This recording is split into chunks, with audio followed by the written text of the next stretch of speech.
Welcome back, everybody. Today, I'm going to teach you how to use Mailchimp groups. This feature is incredibly useful for segmenting your audience based on their interests or preferences, allowing you to send more targeted and relevant emails to your subscribers. Let's dive right in and get this set up.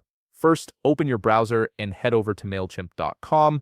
Once you're there, log into your account using your credentials. Make sure you're signed into the account where you want to create and manage your groups, as this will be where all your audience segmentation takes place. After logging in, look at the left side of your screen and click on Audience. This will expand a menu with several options related to managing your subscribers. From this expanded menu, click on Audience Dashboard. This is your central hub for viewing and managing all aspects of your email list. Once you're in the Audience Dashboard, locate and click on View Contacts. This takes you to a detailed view of all the people subscribed to your list, where you can see their information and manage how you interact with them. Now, on the Contacts page, direct your attention to the top right corner of your screen. You'll see a button labeled More Options. Click on it and a drop-down menu will appear. From this menu, select Groups. This is where you'll create and manage different segments within your audience. On the Groups page, you'll see a button that says Create Groups. Go ahead and click on it to start building your first group category. This is where the real organization begins.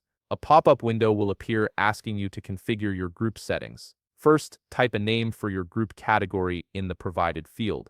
For example, you might call it Interests, Preferences, or Product Types, depending on how you plan to segment your audience. Next, you'll need to select a group type using the radio buttons provided. You can choose from checkboxes, which allow subscribers to select multiple options, radio buttons for single selections, drop-downs for a compact menu format, or hidden if you want to manage groups behind the scenes. After selecting your preferred type, add your group options in the fields below. These are the specific categories your subscribers can choose from. Once everything is configured to your liking, click Create Group, and there you have it. You've successfully set up groups in Mailchimp, giving you a powerful way to segment your audience and deliver more personalized content. If you found this video helpful, please leave a like, subscribe, and see you in the next video.